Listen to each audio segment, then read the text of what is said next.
Astaghfirullah. Bismillahirrahmanirrahim. Assalamualaikum warahmatullahi wabarakatuh. Alhamdulillah wassalatu wassalamu ala rasulillah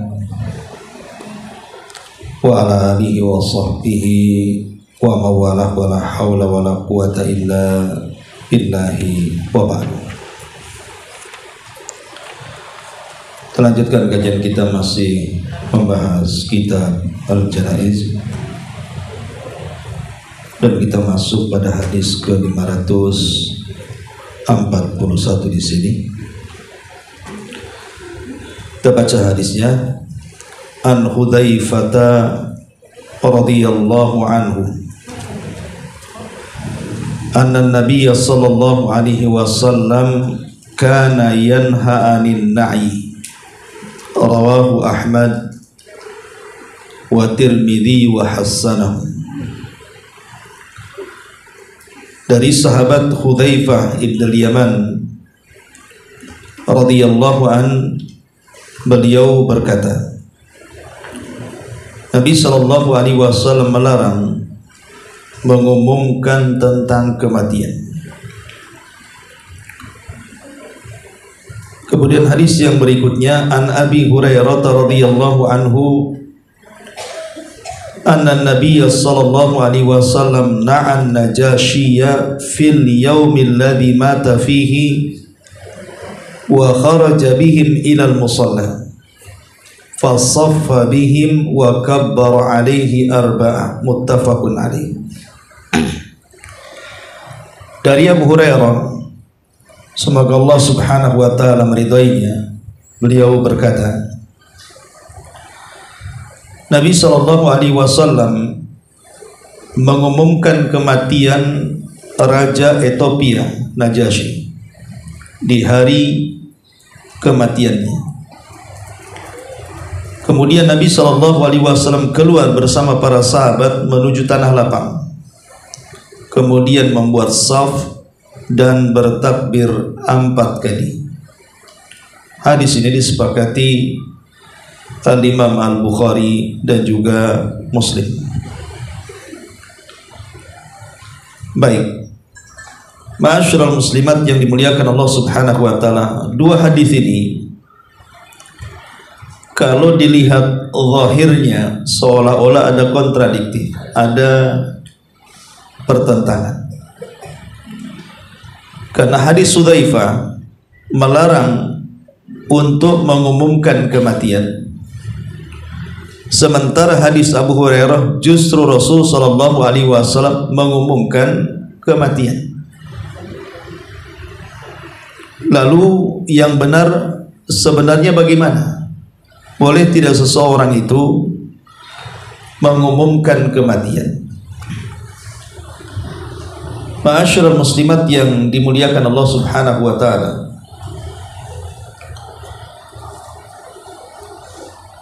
sebenarnya hadis Hudzaifah ibn al-Yaman, kenapa Nabi sallallahu alaihi wasallam melarang tidak boleh mengumumkan kematian seseorang? Maksudnya adalah mengumumkan kematian dengan cara-cara yang dilakukan orang-orang jahiliyah. Dengan cara apa orang-orang jahiliyah itu melakukan yang dilarang Nabi sallallahu alaihi wasallam? Di mana orang-orang jahiliyah apabila ada yang meninggal salah seorang di antara mereka, maka mereka mengutus seseorang untuk berteriak-teriak dengan suara yang sangat kencang tentang kematian seseorang,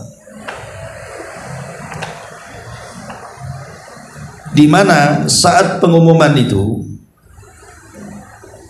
ada kandungan at-tasakhut, seolah-olah mereka tidak terima dengan takdir Allah subhanahu wa ta'ala, sehingga mereka berteriak-teriak dan mengatakan si fulan meninggal, si fulan meninggal, dan tampak dari wajah-wajah orang-orang yang diutus itu adanya penolakan takdir, dengan menjerit-jerit, menangis-nangis, dan berteriak-teriak mengumumkan kematian orang. Inilah kenapa kemudian Nabi SAW melarang. Makanya datang Nabi SAW menjelaskan bahwa kalau ada kematian, maka khususnya keluarga yang ditinggalkan, maka mereka diperintahkan untuk at-taslim, menerima biqadaillahi wa qadari, dengan keputusan Allah dan takdir yang sudah diputuskan Allah Subhanahu wa ta'ala. Karena percuma tangisan kepada orang yang mati tidak akan membangunkan orang yang sudah meninggal. Sehingga Islam hanya merintahkan supaya kita pasrah dengan keputusan dan takdir Allah Subhanahu wa ta'ala. Itulah yang kemudian dilarang dalam Islam, mengumumkan kematian seperti itu. Tetapi kalau seandainya seseorang kemudian mengumumkan kematian kepada kerabat, kepada tetangga, hanya sekedar supaya mereka datang dan mengurus jenazah, bahasanya memfardu kifayahkan, supaya ada yang memandikan, ada yang mengkafankan, ada yang menyolatkan, ada yang mengusung jenazahnya ke pekuburan, dan ada yang menguburkannya, maka itu tidak ada masalah. Mengumumkan kematian supaya ada yang mengurus jenazah. Tapi kalau mengumumkan kematian hanya untuk menangis bersama, kemudian seolah-olah ada penolakan kepada qada dan qadar Allah Subhanahu wa ta'ala, itulah yang dimaksud dalam hadis Hudzaifah di sini. Rasul melarang, tidak boleh mengumumkan kematian. Ma'asyiral muslimat yang dimuliakan Allah Subhanahu wa ta'ala. Baik, kita akan urut pembahasannya. Pertama, kalimat an-na'yu. Apa sih makna an-na'yu di sini? Karena di sini Nabi SAW melarang anin na'i. Apa an-na'i di sini? Para ulama mengatakan bahwa an-na'yu adalah yutlaqu 'alal ikhbari bi mautil mayyiti wa idza'ati dzalik. Jadi an-na'yu adalah dimutlakkan juga, kata para ulama, dengan menghabarkan kematian seseorang dan menyebarkannya.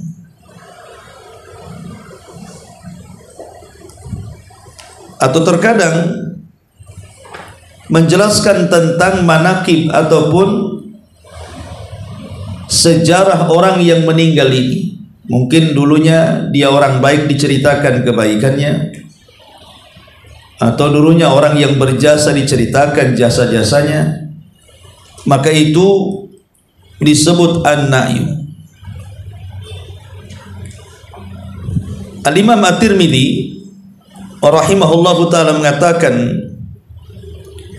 wa na'yu indahum an yunadiya fin nasi anna fulanan mata liyashhadu janazatahu. Jadi Imam Tirmidzi mengatakan na'yu adalah seseorang memanggil-manggil di tengah-tengah manusia bahwa si fulan telah mati, dengan tujuan agar mereka menyaksikan jenazahnya. Intinya bahwa definisi na'yu itu menghabarkan kematian seseorang agar mereka datang dan menyaksikan jenazahnya. Kemudian yang kedua, adapun aqsamnya, pembagiannya, disebutkan oleh para ulama, ada an-na'yu itu bersifat larangan, artinya diharamkan dalam Islam, tidak boleh dilakukan. Dan ada juga yang mengatakan an-na'yu itu terkadang mustahab, disunahkan, artinya dianjurkan. Kapan kemudian na'yu itu diharamkan? Sebagaimana yang sudah dijelaskan di awal, kalau ada kandungan di dalamnya, seolah-olah dia mengumumkan kematian seseorang itu dan dia tidak terima dengan kematiannya, menolak putusan dan takdir Allah Subhanahu wa taala. Adapun yang disunahkan atau yang disyariatkan, maksudnya mengumumkan kematian kepada tetangga, kerabat ataupun yang lainnya agar mereka datang menyaksikan jenazah dan memfardu kifayahkan. Jadi tujuannya supaya jenazahnya ada yang mengurus. Itu pembagian an-na'yu. Makanya Imam Nawawi rahimahullahu ta'ala mengatakan, istihbabul i'lami bil mayyit la ala suratin na'il jahiliyah. Disunahkan mengumumkan kematian tetapi bukan dalam bentuk pengumuman seperti jahiliyah. Bal mujarradu i'lami lis salati alaihi wa tashyi'ihi wa qada'i haqqihi fi dhalik walladhi ja'a minan nahyi anin na'yi laysal murad bihi hadha wa innamal murad na'yul jahiliyati al-mustamili ala dzikri al-mafakhiri wa ghairiha. Akan tetapi kata Imam Nawawi, yang disunahkan adalah semata-mata mengumumkan kepada orang tentang kematian agar manusia mau menyolatkannya dan mau mengantarkan ke tempat penguburannya, atau menjelaskan hak-hak yang wajib ditunaikannya. Mungkin dia punya hutang atau dia terhutang. Kemudian kata beliau, dan yang datang dari larangan Nabi SAW tentang mengiklankan kematian, bukan ini maksudnya, tetapi maksudnya adalah seperti yang dilakukan orang-orang jahiliyah yang terkandung di dalamnya untuk menyebutkan kebanggaan-kebanggaan orang yang mati dan yang semacamnya, dengan menyebutkan tadi bahwa si fulan ini orang yang sangat berjasa dan itu bagian dari keluarga kami, si fulan ini orang besar dan itu bagian daripada keluarga kami. Pokoknya membanggakan diri, membanggakan keluarga dengan cara supaya tahu yang mati ini bukan orang biasa. Dan itu tradisi jahiliyah. Jadi dari sini kita tahu bahwa larangan mengumumkan orang mati itu dalam bentuk seperti yang dilakukan orang-orang jahiliyah. Tetapi kalau yang dimaksud adalah supaya mereka menyaksikan dan mengurus jenazahnya, mulai dari memandikan sampai menguburkan dan ikut mendoakan, maka itu tidak dilarang. Baik, sampai di sini kita paham. Kemudian di sini hadis dari Abu Hurairah radhiyallahu an, Nabi SAW pernah mengumumkan kematian An-Najasi. Najasi ini gelar dari sebuah raja yang menjadi raja di daerah Ethiopia atau di negara Ethiopia di zaman itu. Jadi siapapun yang menjadi raja dari raja-raja Ethiopia, maka julukannya disebut An-Najasyi. Sama dengan raja-raja dari Persia, maka mereka digelari dengan Kisra. Atau raja-raja Romawi, siapapun yang jadi raja Romawi maka digelari dengan raja Kaisarnya. Atau dari Yaman ada namanya Tuba dan yang semacamnya. An-Najasyi di sini adalah An-Najasyi yang masuk Islam, karena membaca surat Nabi SAW yang ketika itu dibahas di hadapan Ja'far ibn Abi Talib. Dengan sebab itu An-Najasyi dapat hidayah dan masuk Islam. Masalahnya di kerajaan Ethiopia tidak ada yang masuk Islam dari rakyatnya, hanya dia saja yang masuk Islam. Makanya sampai hari ini orang-orang yang berkulit hitam, khususnya di daerah Ethiopia sana, mereka berbangga bahwa pernah ada raja mereka yang masuk Islam. Maksudnya Najasyi di sini. Adapun namanya disebutkan para ulama Ashamah ibnu Afjur. Ashamah ibnu Afjur. Itulah Raja Najasyi yang masuk Islam di zaman Nabi sallallahu alaihi wasallam, tapi dia tidak menyebarkannya. Lah saat Ashamah ibn Afjur ini raja yang sangat adil, makanya Nabi SAW mempercayakan para sahabat ketika di permulaan hijrah. Kata Rasul, kalau kalian ingin hijrah, maka hijrahlah ke Habasyah, ke daerah Ethiopia, karena di sana ada seorang raja yang sangat adil dan tidak akan berbuat zalim kepada rakyatnya. Makanya para sahabat sampai 2 kali hijrah ke Ethiopia ini karena punya raja yang sangat adil dan sangat bijak, yang belakangan dia masuk Islam. Lah saat kematian Ashamah ibn Afjur, Najasyi ini sampai di telinga Nabi sallallahu alaihi wasallam, maka Rasul bergegas memerintahkan para sahabat untuk keluar dari rumah-rumah mereka menuju tanah lapang. Kemudian Nabi sallallahu alaihi wasallam membuat saf, kemudian beliau bertakbir 4 kali takbir sebagai bentuk mensalatkan Najasyi dengan salat jenazah yang bersifat gaib, atau disebut dengan salat gaib. Inilah pensyariatan salat gaib pertama dalam Islam yang dilakukan Nabi SAW saat kematian Najasyi. Walaupun kemudian menjadi polemik dalam Islam ini oleh sebagian para ulama tentang pensyariatan salat gaib itu sendiri. Ada yang berpendapat bahwa salat gaib ini sangat disyariatkan, dan ini diantaranya pendapat Imam Ahmad dan juga Imam Syafi'i rahimahullahu taala berdasarkan hadis yang kita bahas di sini. Rasul mensalat gaibkan Raja Najasyi. Pendapat yang kedua, tidak disyariatkan. Adapun yang dilakukan Nabi SAW mensalat gaibkan Raja Najasyi itu khususnya, hanya kekhususan Nabi saja, tidak bisa ditiru oleh para sahabat setelahnya, apalagi zaman sekarang. Dan ini adalah pendapat Abu Hanifah dan juga Imam Malik. Kemudian pendapat yang ketiga, dilihat kalau seandainya orang yang meninggal di negeri tertentu dan dia belum disolatkan atau tidak ada satupun yang menyalatkan dia, maka kita disyariatkan mensalat gaibkan di sini.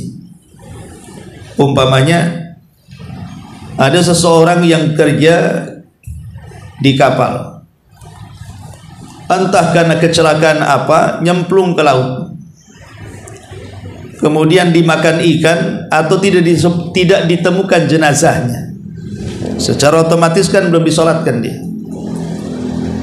Maka kalau kasusnya seperti ini, maka kita yang ada di darat mensalat gaibkan karena dia belum disolatkan. Atau contohnya kasus Najasyi di sini, karena di Ethiopia tidak ada yang muslim. Ketika Najasyi meninggal, tidak ada satupun yang menyolatkan. Bagaimana akan disolatkan? Tidak ada satupun yang muslim di situ. Sementara dia satu-satunya yang muslim yang meninggal. Makanya kita di negeri lain yang Islam menyolatkan orang yang belum disolatkan. Tetapi kalau seandainya dia sudah disolatkan, maka hukum salat gaib tidak berlaku. Kenapa? Karena salat jenazah sendiri yang kalau ada jasadnya kemudian sudah disolatkan, maka hukumnya fardu kifayah. Kalau sudah sebagian orang melakukannya, gugur bagi yang lainnya. Sehingga kalau sudah disolatkan berarti kan gugur bagi yang lainnya, sehingga tidak disyariatkan lagi melaksanakan salat gaib. Dan inilah yang dipilih oleh Al-Imam Ibnu Taimiyah rahimahullahu taala, kemudian juga oleh sebagian ulama madhab Syafi'i, di antaranya Imam Al-Khattabi rahimahullahu taala. Dari sini kita tahu ada 3 pendapat tentang hukum salat gaib. Pertama, ada yang mensyariatkan secara mutlak, baik sudah disolatkan atau belum disolatkan, pokoknya disyariatkan. Umpamanya ada saudara kita yang meninggal di Jawa sana, atau di Padang sana, atau di mana yang jauh dari Batam. Mereka sudah disolatkan, tapi kita ingin menyolat gaibkan dari sini. Maka pendapat yang pertama boleh, dan itu pendapat Imam Ahmad dan Syafi'i. Pendapat yang kedua tidak boleh. Adapun hadis tentang Najasyi disolatkan gaib oleh Rasul, itu khususnya Nabi, tidak berlaku kepada yang lainnya. Dan itu pendapat Abu Hanifah dan Malik. Adapun pendapat yang terakhir dirinci. Lihat jenazahnya, sudah disolatkan atau belum? Kalau belum disolatkan, berarti disyariatkan salat gaib. Tapi kalau sudah disolatkan, berarti tidak disyariatkan salat gaib. Dan ini pendapat Ibnu Taimiyah, dan di antara ulama mutaakhirin seperti pendapat Syekh Nasiruddin Al-Albani rahimahullahu taala. Bahkan Al-Imam Ibnul Qayyim juga berpendapat pendapat yang ketiga, termasuk Syekh Muqbil, seorang ulama Yaman, juga mengambil pendapat yang ketiga, dirinci apakah disolatkan atau belum disolatkan. Tapi ini kan masalah fikih, Bu. Artinya masalah fikih ini al-amru al-wasi, perkaranya luas. Kalau ada yang menyalat gaibkan orang yang sudah disalatkan, ya silahkan saja, karena Imam Ahmad dan Syafi'i membolehkan. Jadi tidak perlu kemudian bersikeras dalam masalah bab furu', dalam masalah bab fikih. Ma'asyiral muslimat yang dimuliakan Allah Subhanahu wa taala. Makanya di sini juga dalam syarahnya dibahas tentang seseorang yang kemudian meninggal ataupun dimakan hewan sehingga tidak tersisa, atau dimakan ikan sehingga sudah tidak dikenali jasadnya. Apakah kemudian disyariatkan salat gaib atau tidak? Maka pendapat kalangan ulama mengatakan disalat gaibkan berdasarkan hadis tentang Najasyi. Karena dia belum disolatkan, maka kita solatkan. Begitu juga orang yang dimakan ikan, dimakan binatang buas dan yang semacam juga, karena belum disolatkan, maka kita ikut menyolatkan dengan cara solat gaib. Ma'asyiral muslimat yang dimuliakan Allah Subhanahu wa taala. Baik, untuk menambah sedikit keterangan dari 2 riwayat ini. 2 riwayat ini juga ketika Nabi SAW memerintahkan para sahabat untuk menyolat gaibkan Najasyi, menunjukkan apa di sini? Nabi SAW seolah-olah mengingatkan kepada para sahabat dan kepada kita semua tentang pentingnya mengingat kematian, tentang pentingnya mengingat kematian. Bahkan seandainya pun tidak ada orang mati, maka mengingat kematian itu sangat-sangat dianjurkan. Anggaplah nggak ada orang mati, maka ulama mengatakan yustahabu al-iktsaru min dzikril mauti bittifaqil madzahibil arba'ati. Disunahkan memperbanyak menyebut kematian, dan itu berdasarkan konsensus kesepakatan mazhab yang 4. Karena bagaimanapun Nabi SAW yang mengatakan aksiru dzikra hadimil ladzatil maut, perbanyak oleh kalian sesuatu yang akan menghancurkan kenikmatan kalian di dunia ini. Apa itu? Al-mautu, kematian. Dan Nabi adalah orang yang paling banyak mengingat kematian. Kemudian juga faedah yang kedua dari 2 riwayat ini, Kita tahu bahwa kematian ini sebuah musibah. Musibah yang menimpa kepada seseorang. Maka orang yang kemudian ditinggal oleh keluarganya yang meninggal dunia, maka sudah seharusnya mereka bersabar. Bersabar dengan qada dan qadar Allah Subhanahu wa taala, putusan dan takdir Allah Subhanahu wa taala. Makanya kenapa larangan Nabi SAW tidak boleh mengumumkan kematian, maksudnya kematian ala jahiliyah, karena di dalamnya, dalam pengumuman tersebut mereka seolah-olah tidak terima dengan qada dan qadar Allah. Padahal kematian itu pasti akan menimpa siapapun. Tidak hari ini, besok, tidak besok, minggu depan, tidak minggu depan, bulan depan, dan begitu seterusnya. Kemarin si fulan, hari ini si alan, boleh jadi esok dan lusa kita gilirannya. Jadi kematian itu perkara yang tidak bisa diindahkan siapapun, dan tidak bisa diingkari bahwa tidak ada orang mati. Toh tiap hari kita menyaksikan ada orang mati. Cuman tugas kita sebagai orang yang ditinggalkan oleh orang yang kita cintai meninggal dunia, maka kita tidak boleh seperti orang-orang jahiliyah. Apa yang dilakukan orang-orang jahiliyah? Mereka meratap saat ada orang yang meninggal dunia. Makanya Nabi SAW mengatakan, arba'un fi ummati min amril jahiliyati la yatrukuhun. Ada 4 perkara dari umatku, semua perkara jahiliyah sayangnya tidak bisa ditinggalkan oleh umat ini. Kemudian Rasul menyebutkan 4 perkara itu. Pertama, al-fakhru fil ahsab, berbangga dengan nasab. Yang kedua, at-ta'nu fil ansab, mencela nasab. Kemudian yang ketiga, al-istisqa'u bin nujum, menisbatkan hujan kepada bintang. Dan yang terakhir, an-niyahah, seseorang meratap dari orang yang meninggal dunia dan dia tidak terima dengan kematian, sehingga seolah-olah dia menolak putusan dan takdir Allah Subhanahu wa taala. Jadi kewajiban kita tidak boleh meratap, tetapi bersabar. Pertama, mengucapkan istirja, inna lillahi wa inna ilaihi rajiun. Yang kedua, mintalah pahala dari musibah yang Allah timpakan kepada kita. Itulah yang diajarkan Nabi SAW kepada Ummu Salamah. Saat Ummu Salamah ditinggal meninggal suami tercintanya Abu Salamah, maka Nabi SAW datang mengajarkan kepada Ummu Salamah, quli ya Umma Salamata Allahumma jurni fi musibati.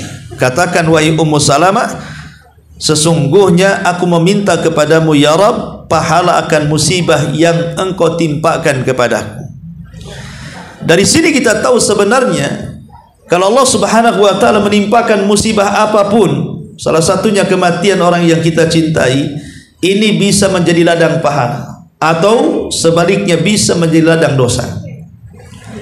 Kalau ingin menjadikan ladang pahala, maka bersabarlah, kemudian istirja, mengatakan innalillahi wa inna ilaihi rajiun, minta kepada Allah agar pahala mengalir saat musibah menimpa dirinya.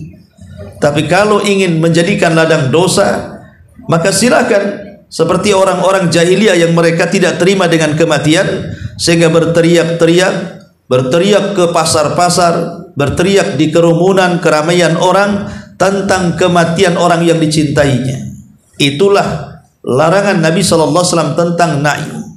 Maksudnya ala surati al-jahiliyah, seperti na'yu yang dilakukan orang-orang jahiliyah. Ma'asyiral muslimat yang dimuliakan Allah Azza wa Jalla, adapun bagi kita yang mungkin bukan keluarga yang terkena musibah, maka yang disyariatkan kepada kita adalah bertakziah. Bertakziah, mengunjungi orang yang meninggal dunia. Untuk apa tujuan takziah itu? Menghibur. Dan takziah itu amalan yang paling dicintai Allah. Ingat, takziah itu adalah amalan yang sangat dicintai Allah Subhanahu wa taala. Jangan remehkan takziah. Karena Nabi SAW ketika menyebutkan amalan yang paling dicintai Allah Subhanahu wa taala, apa kata Rasul? Sururun tudkhiluhu ala qalbil muslim. Kebahagiaan yang kita masukkan ke hati sanubari seorang muslim. Jadi dengan kedatangan kita kepada orang yang terkena musibah karena kemalangan saudaranya yang dicintai meninggal dunia, kita datang menghibur orang tersebut atau keluarganya supaya sedikit banyak mengurangi bebannya, mengurangi pikirannya, tidak putus asa, apalagi sampai kemudian masuk pada larangan Nabi SAW, laisa minna man darabal khudud wa syaqqal juyub wa da'a bid'wal jahiliyah. Bukan termasuk kelompok kami, kata Rasul, kalau menghadapi kematian dia memukul-mukul pipi, merobek-robek pakaian atau berteriak-teriak jahiliyah. Dan itu umumnya di masyarakat seperti itu. Bahkan saya pernah menyaksikan ada seseorang yang lagi sakaratul maut, sudah tua, ya. Kemudian anak yang paling tua itu sampai kemudian berguling-guling di teras, berguling-guling, teriak-teriak. Walaupun ditenangkan tidak bisa. Kebetulan badan dia gemuk, jadi sampai 5-6 orang nggak tahan kuat tenaganya. Jadi ada salah seorang datang, gimana nih Ustaz? Jadi saya bilang, masukkan ke kamar kunci saja. Tiba-tiba kemudian bapaknya yang sedang koma tak jadi mati. Jadi kan malu jadinya. Ya. Jadi tadinya sudah dianggap koma, sebentar lagi mau nazar, mau mati, rupanya hidup lagi. Nah ini yang seperti ini umum di masyarakat. Jadi tidak boleh seseorang itu kemudian melakukan tradisi jahiliyah dengan cara memukul-mukul, berteriak-teriak, merobek-robek, mencukur rambut, ataupun melakukan hal-hal konyol yang sebenarnya tidak ada manfaat bagi si mati itu sama sekali. Lalu apa manfaatnya dengan seperti itu coba? Makanya Rasul mengatakan kalau orang yang meratap itu tidak berhenti dan tidak bertobat, maka dia akan diminumkan, akan dipakaikan dengan pakaian dari timah dan akan membuat gatal sepanjang badannya. Nauzubillah. Ya. Masyaallah muslimat yang dimuliakan Allah Azza wa Jalla. Jadi takziah itu penting. Kita datang membawa makanan, kalau di kampung-kampung kan bawa beras kadang-kadang, bawa buah-buahan, kemudian rame-rame gitu ya, supaya terhibur. Jangan kemudian kita menyusahkan orang yang sudah terkena musibah, malah kita bersenang-senang mengharap berkat dari rumah orang tersebut, sehingga terkadang mereka harus buat acara ngutang sana sini. Terkadang yang meninggal itu memiliki anak, mamanya bapaknya yang meninggal, memiliki anak yatim, keluarganya harus kemudian menghabiskan harta warisan ayahnya. Itu hakikatnya harta anak yatim. Kemudian kita yang datang dalam acara tersebut dengan bangganya membawa berkat, bahasanya ya, makanan apa, dan itu sampai 7 hari kadang-kadang. Hal-hal yang seperti ini hakikatnya bukan takziah. Takziah itu kita menolong mereka, menolong orang yang sedang terkena musibah, kemudian kita berikan makanan, berikan uang kepada mereka, kemudian kita hibur ya. Seperti yang dilakukan Rasul kepada Ummu Salamah. Disuruhnya Ummu Salamah bersabar, disuruhnya Ummu Salamah berdoa kepada agar dapat pahala dari musibah yang Allah timpakan. Kemudian juga dihibur bagaimana caranya supaya tidak diingatkan. Apalagi maaf kalau seandainya orang yang meninggal itu Bu mungkin tidak normal, kecelakaan, kebanyakan aku dimakan binatang buas, kena patuk ular, mati. Pokoknya nggak normal lah meninggalnya, bukan karena sakit lama keluar masuk rumah sakit akhirnya meninggal, itu wajar, umumnya seperti itu. Tapi ada yang meninggalnya, contoh mamanya hari ini kita lihat ada di mana, di Jawa Timur, yang pesantren masjidnya roboh sampai 50 jiwa mati gitu kan, sampai ada yang diamputasi. Saya dengar ada pernyataan seorang dokter itu masuk ke lorong, rupanya ada anak santri mau ditari, rupanya tangannya kejepit, serba salah, akhirnya diamputasi di tempat tangannya, baru diselamatkan jasadnya ya.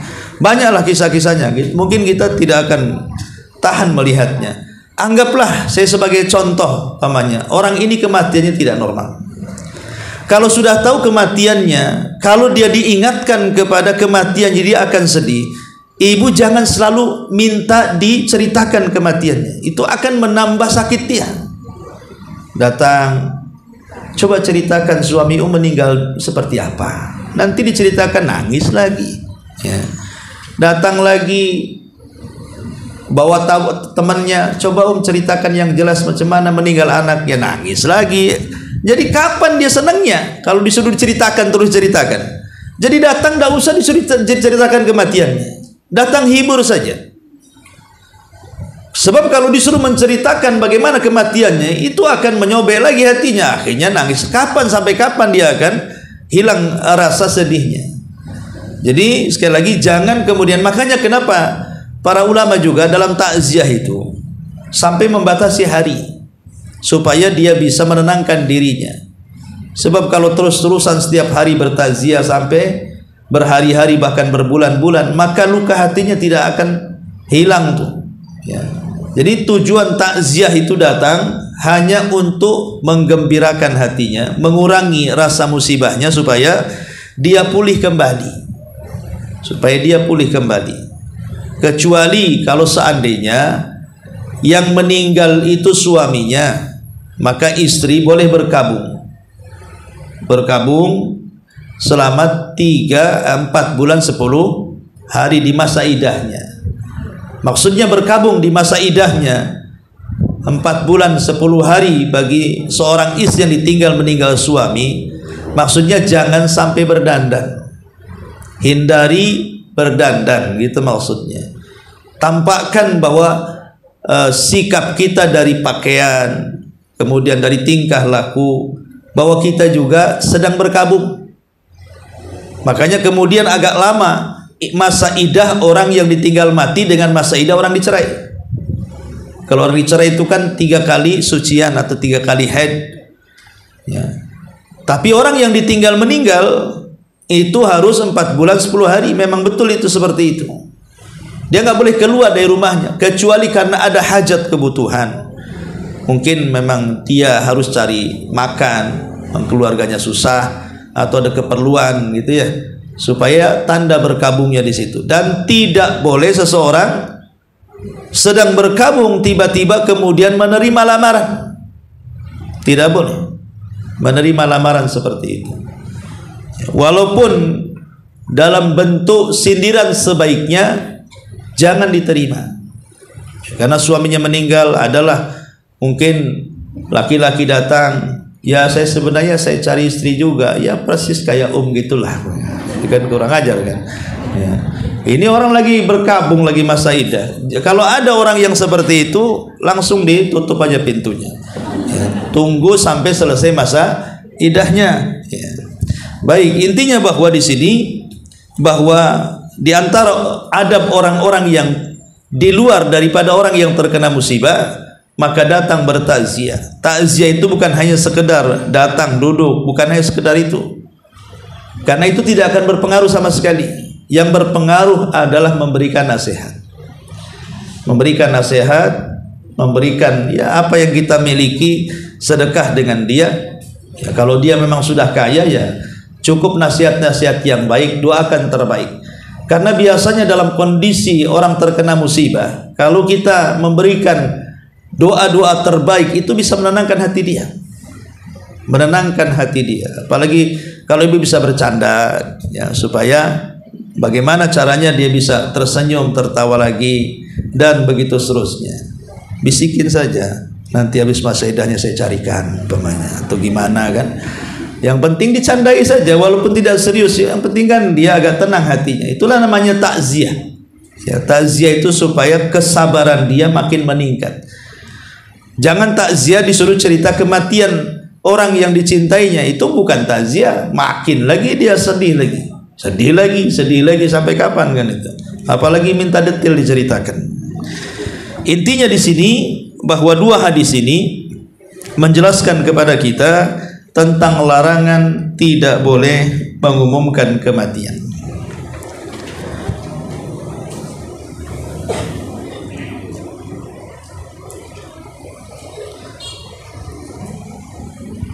Di sini ada beberapa yang disebutkan oleh para ulama tentang masalah-masalah yang terkait tentang hukum salat, hukumus salati ala sibyan, hukum menyolatkan bagaimana kalau yang meninggal itu anak bayi. Al-Imam An-Nawawi rahimahullahu taala mengatakan, amma sabi, adapun anak bayi yang meninggal, fa madhhabuna, dalam mazhab kami Syafi'i, wa madhhabu jumhuri salafi wal khalafi, dan madhab salaf dan khalaf, madhab yang terdahulu dan kontemporer, adalah wujubus salati alaihi, wajib mensalatkan walaupun yang meninggal anak bayi. Walaupun yang meninggal anak bayi tetap wajib. Itu menurut madhab Syafi'i dan jumhur ulama salaf dan khalaf, sebagaimana dinukilkan Al-Imam An-Nawawi rahimahullahu ta'ala. Tetapi ada juga sebagian ulama seperti pendapat Sa'id ibn Zubair, beliau mengatakan la yusalla alaihi ma lam yablugh, tidak disolatkan kalau dia belum balik. Dia mengatakan tidak perlu disolatkan kalau usia dia belum mencapai usia balik. Tetapi pendapat ini tentu diselisihi oleh banyak ulama, karena mayoritas para ulama mengatakan tetap wajib kifayah disolatkan. Pendapat Al-Imam Ibnu Hazm berbeda, bahwa menyolatkan anak kecil yang meninggal hukumnya tidak sampai wajib, tapi hanya sunnah saja. Artinya bisa disolatkan, bisa tidak. Kalau disolatkan dapat pahala, tidak disolatkan ya sudah, kan begitu. Itu namanya sunnah. Jadi pendapat yang kedua, Imam Ibnu Hazm mengatakan anna salata 'ala sabi ma lam yablugh sunnatun, bahwa menyolatkan anak-anak yang belum balik itu sunnah saja. Wa in turika fala ba'sa, kalaupun tidak disolatkan tidak ada masalah. Dan ini yang dipilih oleh Syekh Nasiruddin Al-Albani rahimahullahu taala, bahwa anak kecil yang meninggal dunia hanya sunnah, tidak sampai wajib untuk disolatkan. Dalilnya hadis Aisyah radhiyallahu anha yang disebutkan dalam Sunan Abi Dawud. Jadi ketika meninggal Ibrahim, putra daripada Maryah Al-Qibtiyah, ya putra Nabi juga, ketika itu ada yang mengatakan usianya ibnu thamaniyah asyara syahran, ada yang mengatakan 8 bulan meninggal, artinya belum genap 1 tahun. 18 bulan berarti 1 tahun lebih ya, 18 bulan berarti 1,5 tahun usianya baru meninggal dunia Ibrahim putra Nabi. Rasul tidak menyolatkan, Nabi SAW tidak menyolatkan Ibrahim, padahal putranya sendiri. Di usia 1,5 tahun beliau meninggal, Rasul hanya menguburkan. Saat menguburkan itu kemudian dia menangis, karena kan saat kematian Ibrahim Rasul memang sudah sepuh, sudah mendekati ajalnya di usia sepuhnya. Tiba-tiba Allah anugerahi seorang anak dari selirnya, dari budaknya. Kemudian belum genap 2 tahun meninggal, sehingga Nabi SAW sedih sampai 3 hari itu terkadang meneteskan air mata, saking terpikir kenapa di usia senja punya anak laki-laki kok tidak sampai dewasa dia harus menyaksikan kematiannya. Maka Rasulullah pun hampir 3 hari menangis, sehingga Abdurrahman ibn Auf radhiyallahu an ketika itu mengatakan, ya Rasulullah, bukankah kau melarang menangisi orang yang meninggal? Maksudnya niyaha, meratap gitu dia. Maka Rasul mengatakan ini bukan ratapan, tapi ini adalah tangisan rahmat, tangisan seorang ayah yang rindu dan sayang kepada anaknya, karena tidak diiringi dengan menolak takdir. Sementara ratapan itu kan diiringi dengan menolak takdir, makanya dilarang. Seperti kita lihat ada orang yang meninggal, dia sampai ketika sudah dikuburkan tuh kadang-kadang ya keluarganya, anggaplah suaminya meninggal, kemudian istrinya itu masih juga udah dikuburkan, masih tak mau tinggal, masih dipegang aja maesannya, nggak mau tinggal dengan kuburannya, seolah-olah dia ingin dikubur juga. Bahkan terkadang ngomongnya aneh-aneh dan mengatakan, ya siapa lagi yang nanti ngasih makan anaknya, siapa lagi yang akan meneruskan pendidikannya, dari mana biayanya, macam mana kan? Itu kan seolah-olah menolak takdir tuh. Dia tidak tahu bahwa yang ngasih rizki Allah. Kok seolah-olah yang ngasih rizki orang yang sudah mati. Lah kata-kata seperti itu kan bagian daripada ratapan, tidak boleh. Tapi Nabi SAW menangis ini bukan meratap, tapi kata Rasul ini adalah tangisan rahmat wahai Abdurrahman. Kemudian Rasul mengatakan, innal aina la tadma wa innal qalba la tahzan wa inna bi firaqika ya Ibrahim lamahzunun wa ma naqulu illa ma yardha rabbuna. Wahai Abdurrahman, sesungguhnya yang namanya kedua mata itu pasti akan satu hari dia akan meneteskan air mata. Hati ini satu hari juga akan terasa sesak karena musibah. Dan perpisahanku dengan Ibrahim adalah sangat membuat saya sedih. Tapi saya berusaha untuk tidak mengatakan kepada Allah kecuali apa yang diridhoinya saja. Dari sini Nabi SAW tidak menyolatkan Ibrahim, tapi menguburkan saja. Makanya kemudian kata Imam Ibnu Hazm dan yang dipilih oleh Imam Al-Albani rahimahullah ta'ala, bahwa menyolatkan anak yang belum balik itu sunnah, tidak sampai kepada wajib. Boleh disolatkan, boleh juga tidak disolatkan. Tapi satu sisi juga Nabi SAW pernah menyolatkan seorang bayi dari Ansar. Jadi ada seorang bayi, anak daripada Ansar meninggal dunia, kemudian dibawa ke hadapan Nabi SAW. Rasul pun kemudian menyolatkannya. Dan ini ada dalam hadis Sahih Muslim. Dari sini kita tahu bahwa Rasul pernah menyolatkan anak bayi, dan Rasul juga pernah tidak menyolatkan anak bayi, gitu maksudnya. Makanya diambil hukumnya tengah-tengah. Kalau disolatkan ya baik, tidak disolat pun tidak ada masalah, gitu maksudnya ya. Wallahu a'lam. Kemudian pembahasan yang selanjutnya, as-salatu ala sakti, salat kepada janin yang keguguran. Janin yang keguguran. Ulama mengatakan lahu salah satu halat. Ada 3 kondisi tentang janin yang keguguran ini. Apakah disolatkan atau tidak perlu disolatkan? Kondisi yang pertama, an yakhruja bihayatin mustaqirah. Kalau ketika keguguran rupanya bayinya masih hidup, janinnya itu masih hidup, ada gerakan-gerakan, tetapi setelah kemudian keluar dari rahim ibunya, meninggal dia. Meninggal. Maka yang seperti ini, kata Ibnu Umar radhiyallahu anhuma ketika ditanya, maka dia mengatakan, la an usalliya ala man la dzamba lahu ahabbu ilayya. Kalaupun aku menyolatkan orang yang sama sekali belum ada dosa, maka itu sangat kucintai. Artinya tetap disunahkan menurut Ibnu Umar. Yang penting keluar, dan dia sudah lebih dari 4 bulan ya kegugurannya ya. Kalau belum 4 bulan kan belum ditiupkan ruh. Artinya sudah ditiupkan ruh, kemudian keluar masih bergerak bayinya, kemudian meninggal. Maka kata Ibnu Umar sangat dianjurkan untuk disolatkan. Kemudian kondisi yang kedua, an yakhruja qabla bulughi 4 ashhur.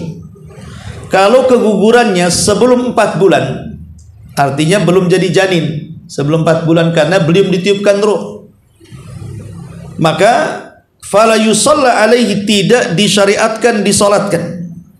Dan ini tidak ada khilaf para ulama, bahkan Imam Nawawi menukilkan tentang kesepakatan ijma tidak disolatkan. Kenapa? Karena belum berbentuk manusia. Yang disolatkan itu kalau jadi manusia, tapi kalau sebelum 4 bulan itu belum dikatakan manusia.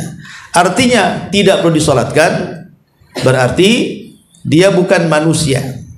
Kalau kegugurannya serekan binatang buas, mau di belakang rumah nggak ada masalah.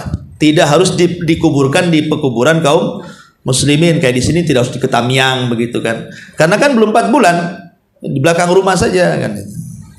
Kemudian yang ketiga, idza balagha 4 ashhur fama fauq walam yastahil.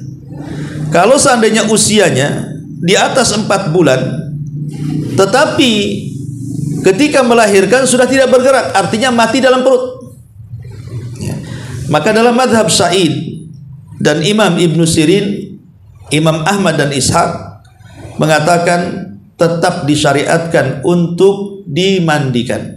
yughassal wa yusalla alaihi, dan dianjurkan disolatkan, li'annahu qad nufihat fihi ruh, karena ruh sudah bersarang di janin tersebut, cuman dia mati dalam kandungan. Dan ini yang atau masalah yang dikaitkan dengan bab yang kita sedang kaji. Baik, sampai di sini. Sebelum saya tutup, silakan kalau ada yang mau bertanya.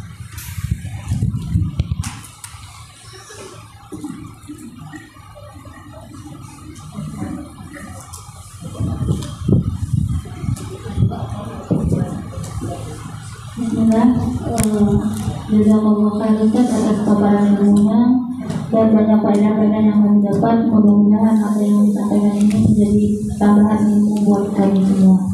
Sedikit ada pertanyaan Ustaz kembali kepada soal mengumumkan jenazah itu, bagaimana kalau seandainya kita melihat ada pengumuman di WA group atau dan lain sebagainya, itu menyebutkan tentang kematian seperti kematian Imam Masjidil Haram, tapi di bawahnya itu disebutkan tentang riwayat-riwayat data pribadinya, pendidikannya, dan lamanya dia mengabdi di Masjidil Haram. Apakah itu juga hal-hal yang dilarang atau dibolehkan?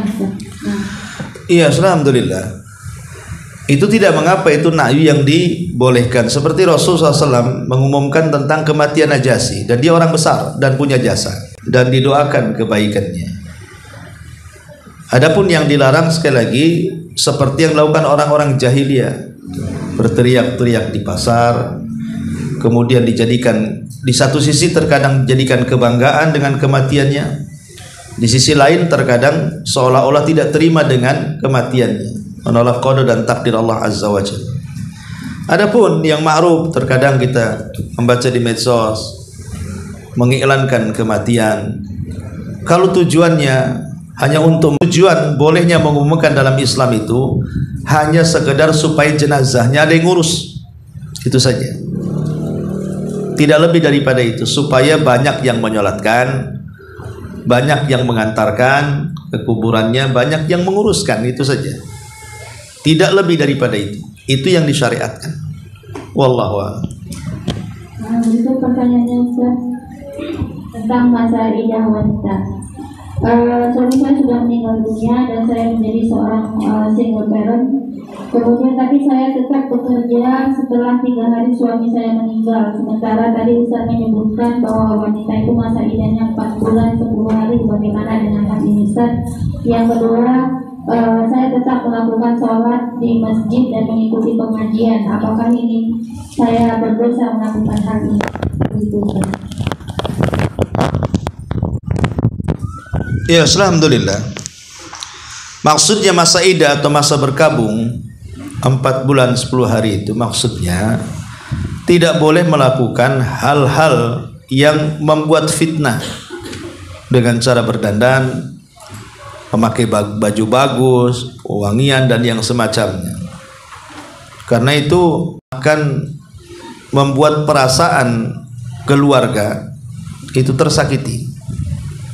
Bahasanya kuburannya saja belum kering masih basah kan gitu. Kok sudah macam-macam, udah gatal atau apa istilahnya gitu ya. Jadi maksudnya itu kalau memang itu sudah kewajiban, dia tidak bisa, harus keluar karena mencari nafkah, ya tidak ada masalah. Atau keluar sholat, mendengarkan pengajian, tapi kembali ke rumah keluarga yang meninggal. Kecuali kalau memang ada hal-hal yang dia tidak bisa tinggal di situ, akhirnya dia minta izin kepada keluarganya, lebih baik tinggal di rumah keluarga, baliklah ke rumah dia gitu supaya dihibur gitu ya, dan mengizinkan keluarganya, tidak ada masalah ya kalau sudah ada kesepakatan. Tapi syariat mengatakan sebagaimana tertera dalam surah Al-Baqarah itu di pertengahan ketika bicara soal ayat-ayat talak, maka orang-orang yang ditinggal mati suaminya, ya tarabbasna, mereka harus tinggal di suaminya, kecuali karena ada hal yang darurat dan ada hal yang hajat, kebutuhan. Ya kebutuhannya tadi mungkin kalau dia tidak bekerja, tidak makan, Ya, kalau memang ingin menghibur sedikit keluar ke pengajian supaya dapat siraman supaya lebih tenang, ya tidak ada masalah. Tapi kalau kemudian seolah-olah ya kayak nggak ditinggal mati suaminya, malah keluyuran ke rumah kawan, malah makan-makan di warung dengan temannya, itu yang tak boleh. Ya, karena dia bisa menyakiti keluarga suami. Ditampakkan kesedihannya gitu, supaya keluarga suami pun tidak tersinggung. Makanya dalam Islam bagaimana menjaga perasaan itu bagian daripada ibadah yang mulia, namanya jabrul khawatir. Menembel kesedihan-kesedihan orang. Jangan kemudian sudah tertimpa musibah, kita tambah lagi musibahnya. Walaupun bagaimanapun tentu kalau pasangan yang meninggal, kita yang mungkin seorang istri akan lebih sedih dibandingkan yang lainnya kan itu. Bagi orang-orang yang berakal, tapi banyak juga wanita yang tak berakal juga. Malah bersyukur dari dulu aku tinggal cita-cita gue mati juga, alhamdulillah katanya. Jadi ada orang-orang yang nggak berakal kan. Jadi maksudnya ini kan tujuan Islam itu kenapa berkabung selama itu tidak boleh berdandan dan yang semacamnya. Pertama, menjaga perasaan hati keluarga. Yang kedua, tidak membuat fitnah. Karena kan posisi orang yang ditinggal mati suami, apalagi dia masih muda, masih ya istilahnya masih ingin menikah lagi dan begitu seterusnya, maka itu akan jadi fitnah bagi yang lainnya. Makanya kenapa dalam Islam itu seseorang di masa iddah tidak boleh dilamar. Masa iddah itu tidak boleh dilamar. Terutama ketika kondisinya maksudnya belum meninggal, cerai, talak 1 dan talak 2. Talak 1 dan talak 2, kondisi istri masih punya suami. Kalau belum masa iddahnya, itu namanya istri tergantung dan suami tergantung. Bisa kembali, bisa tidak. Tapi posisi talak 1 dan talak kedua, itu posisinya masih istri dan si lakinya masih suami. Makanya kenapa para ulama mengatakan orang yang menerima lamaran ataupun sampai melakukan pernikahan, ketika dia menunggu masa iddahnya di talak pertama dan talak kedua, maka pernikahannya dianggap fasakh. Fasakh itu artinya dianggap batal secara syar'i. Batal. Tidak ada talak-talakan, batal secara otomatis. Bukan hanya sekedar batal, tapi setelah habis masa iddahnya dia tidak boleh menikah lagi dengan laki-laki itu sampai kiamat. Kenapa? Karena melanggar kaidah man istajala qabla awanih uqiba bihirmani. Barang siapa yang tergesa-gesa sebelum waktunya justru diharamkan selamanya. Sama dengan anak ingin mendapatkan warisan orang tuanya, karena kelamaan gak mati-mati, diracunlah orang tuanya biar cepat mati supaya dapat warisan. Justru mempercepat dapat warisan dengan membunuh orang tuanya, sementara dia masih talak 1 dan talak 2, artinya masih talak rujuk, maka tidak boleh. Wallahu a'lam. Assalamualaikum Ustaz, izin bertanya. Waalaikumsalam. Jika tetangga kita atau bahkan dari keluarga, kan saat kita diundang, apakah kita diharuskan datang atau bagaimana Ustaz?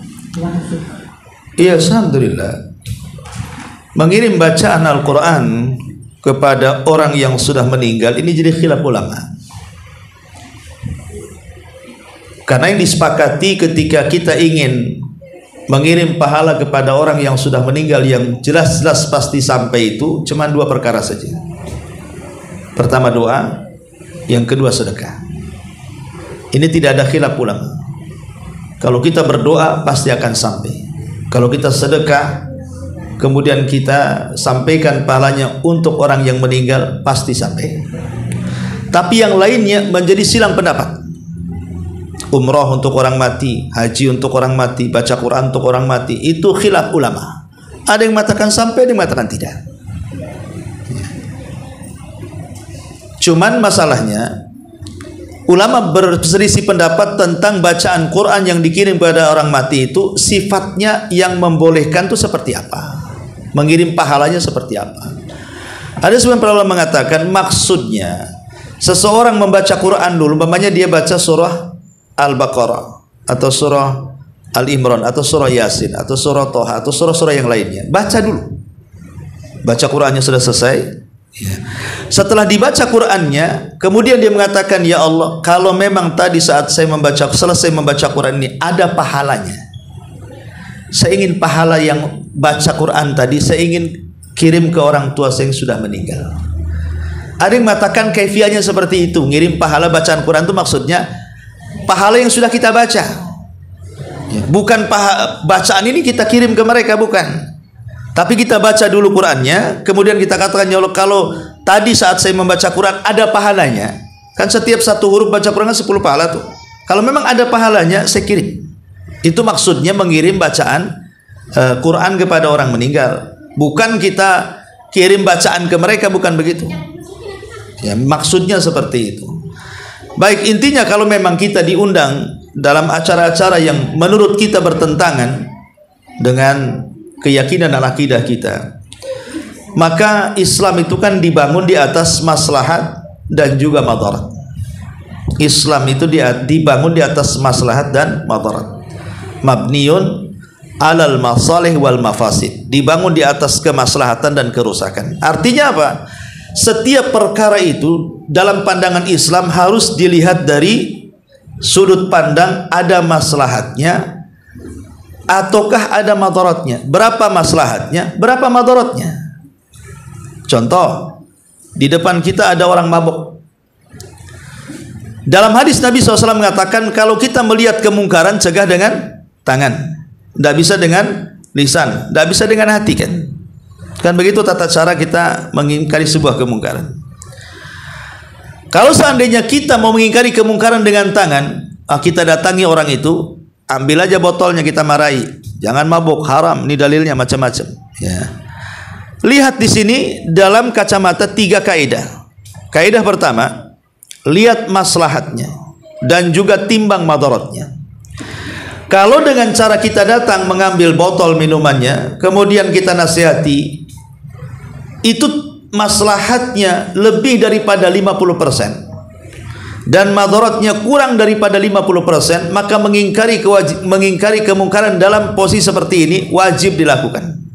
Contoh, yang mabuk anak kita, kalau kita datang, kita ambil minum, kita mari, dia nggak mungkin melawan. Artinya kan masalahnya lebih besar, karena itu anak kita dan dia tidak mungkin melawan. Saat melawan lawannya, kita bisa menangani dia. Berarti maslahatnya lebih tinggi dibandingkan madaratnya. Berarti wajib kita cegah. Posisi yang kedua, dia bukan anak kita, dia tetangga kita, lebih tua pula dari kita.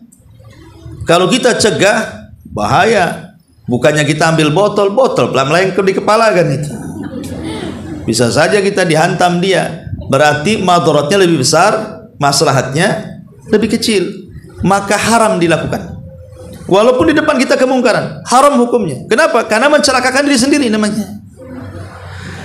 Yang kaidah yang ketiga, lihat maslahat dan madaratnya. Kalau 50-50 nih, itu kawan kita yang mabok tuh, sebaya dengan kita, plus juga kawan kita. Kalau kita nasihati ada maslahatnya, kalau tidak nasihati jelas ada madaratnya. Tapi 50-50 itu antara maslahat dan madarat. Maka di sini ada kaidah yang mengatakan darul mafasid muqaddam ala jalbi al masalih. Mendahulukan mencegah adanya kerusakan itu lebih diutamakan dibandingkan mengambil maslahat. Kalau kita datang memang ada maslahatnya, tapi madaratnya juga ada. Mungkin kalau kita marahi dia, akhirnya kita putus hubungan, nggak berkawan lagi, boleh jadi kita tidak bisa lagi menasihatinya, ada madaratnya nih. Maka lebih baik jangan. Berarti gunakan ingkar kemungkaran yang lainnya dengan cara hati saja, berdoakan supaya dia dapat hidayah. Lah kalau ada acara-acara tetangga yang seperti tadi ibu sebutkan, ya, menurut kita itu sebuah kemungkaran, walaupun menurut dia itu bukan kemungkaran karena berbeda keyakinan, maka pakailah 3 kaidah ini. antara hadir dan tidak. Kalau tak ada hadir umpamanya maslahatnya lebih besar, nggak usah hadir, ngapain? Atau juga nggak datang pun tidak ada masalah kok. Nggak datang dengan tidak datang nggak ada masalah. Lah kalau seperti itu ngapain datang gitu maksudnya? Ya kan nggak ada masalah, nggak ada masalah kan? Artinya kan tetap saja kita bertetangga baik, nggak ada masalah kan? Karena mereka sudah tahu bahwa kita berbeda secara akidah dengan mereka. Ya. Yang kedua, kalau seandainya kita nggak datang, wah bisa diusir dari kampung nih. Karena orang sini aneh. Kalau tidak ikut acara itu dianggap sesat, kalau tidak sholat nggak sesat. Ya. Umpamanya seperti itu, kan? Kan umumnya di masyarakat kan begitu ya. Kalau tidak ikut acara-acara itu bahkan seolah-olah melebihi. Nah, ini bahaya, berarti madaratnya besar. Maka cukuplah mengingkari kemungkaran hati, tetap hadir tapi kita mengingkari. Kita tidak ridho dengan perbuatan itu. Kita hadir hanya mencegat adanya madarat saja, supaya kita nggak diusir di situ, nggak dimusuhi, akhirnya dakwah kita sempit dan begitu. Tapi kalau 50-50, maka tetap lebih baik tak hadir, karena mencegah adanya madarat lebih diutamakan. Tetap hadir dicegah, tetap hadir, tetapi sekali lagi hanya sebatas acara tersebut kemudian pulang, nggak ada apa-apa. Jadi kalau kita memang berbeda dengan mereka, ya sudah hadir, duduk saja. Kita yang nggak ikut baca, nggak ikut apa-apa, duduk sajalah. Habis itu selesai pulang. Jadi lihat 3 kaidah itu kita bisa praktekkan dalam semua yang kita anggap di depan kita sebuah kemungkaran. Wallahu a'lam. Berarti tadi itu maksudnya begini Ustaz. Berarti kita tetap hadir karena kita takut nanti dibilangin oleh keluarga kita itu sombong dan memutus silaturahim. Nah, itu kan hanya prediksi aja. Kalau prediksi enggak lah.